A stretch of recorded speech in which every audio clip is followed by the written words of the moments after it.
અરવલ્લીના બાયડ શહેરમાં આજે મામલતદાર કચેરી ખસેડવાના વિરોધમાં સ્વયંભૂ બંધનું એલાન આપવામાં આવ્યું છે. બાયડ શહેરથી 5 કિલોમીટર દૂર વાત્રક પાસે નવી મામલતદાર કચેરી બનાવવાની હિલચાલ સામે સ્થાનિકોમાં ભારે આક્રોશ જોવા મળી રહ્યો છે. વેપારીઓથી લઈને નાના લારી ગલ્લા ધારકો અને સ્થાનિક રહીશોએ પોતાના ધંધા રોજગાર બંધ રાખીને વિરોધ નોંધાવ્યો છે. વાત્રક પાસે નવી કચેરી માટે ટેન્ડરિંગની પ્રક્રિયા પણ કરવામાં આવી હોવાની માહિતી છે.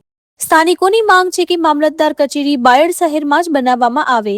સમગ્ર મુદ્દે હવે સ્થાનિકો શું કહે છે અને ભાજપ શહેર પ્રમુખનો શું અભિપ્રાય છે તે અંગેની બાઇટ પણ સાંભળીએ.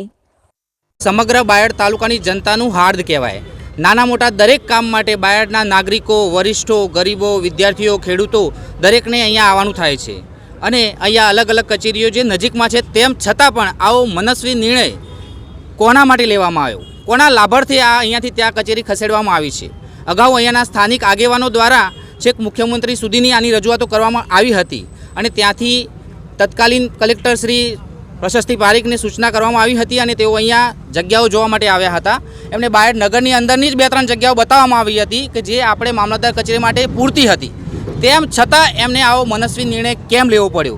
એમને એવો શું રિપોર્ટ આપ્યો કે મામલતદાર કચેરીને બાયડ નગરમાંથી ખસેડીને બાયડની અસ્મિતાનો વિનાશ કરવાનું વિચારવામાં આવ્યું છે.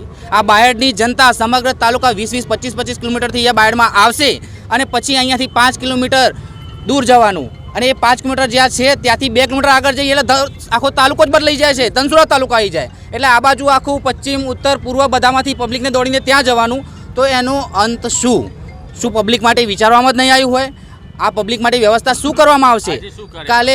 આજે અમે સ્વયંભૂ માટે બધાને આહવાન કર્યું હતું અને ખરેખર અમને ખુદને પણ અચરજ લાગ્યો કે એટલો સુંદર અમને પ્રતિસાદ મળ્યો છે કે સ્વયંભૂ લોકોએ જાતે જ ઇવન નાની લારી સુદ્ધા પણ ખુલ્લી નથી.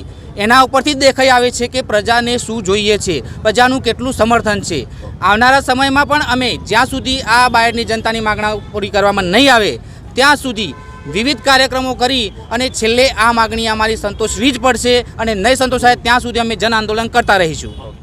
અને બાયડની અંદર મામલતદાર કચેરી વાત્રક ખાતે ખસેડવાની જે હિલચાલ થઈ રહી છે એની વિરુદ્ધમાં બાયડના પ્રબુદ્ધ નાગરિકો, વેપારીજનો અને સૌ યુવાન મિત્રો વડીલો મળીને સ્વયંભૂ બંધનું એલાન આપ્યું છે, જેને આજે બાયડે સંપૂર્ણ સમર્થન આપ્યું છે. અને બાયડથી મામલતદાર કચેરી વાત્રક ખાતે ખસેડવાથી બાયડની પ્રજાને 5 કિલોમીટરનો ધક્કો ખાવો પડશે. એમાં કોનું હિત સમાયેલું છે? તાલુકાની તમામ પ્રજા આજે બાયડની માર્કેટની અંદર આવે છે, બાયડની મામલતદાર કચેરીની અંદર આવે છે. બાયડ માર્કેટ પૂરું કરવામાં કોનો રસ છે? જે હિત શત્રુઓ બાયડના વિરોધી છે તેને અમે આગામી સમયમાં ખુલ્લા પાડીશું. ભયંકર રીતે આંદોલન થશે. જ્યાં સુધી અમારી માગણી પૂરી કરવામાં નહીં આવે ત્યાં સુધી ભયંકર રીતે આંદોલન થશે. આગામી 15 દિવસ, મહિનો, 2 મહિના, 6 મહિના લડવાનું થશે તો અમે લડીશું. પરંતુ બાયડની મામલતદાર કચેરી બાયડમાં રહેવી જોઈએ. બાયડનો હક છે, એ બાયડને મળવો જ જોઈએ.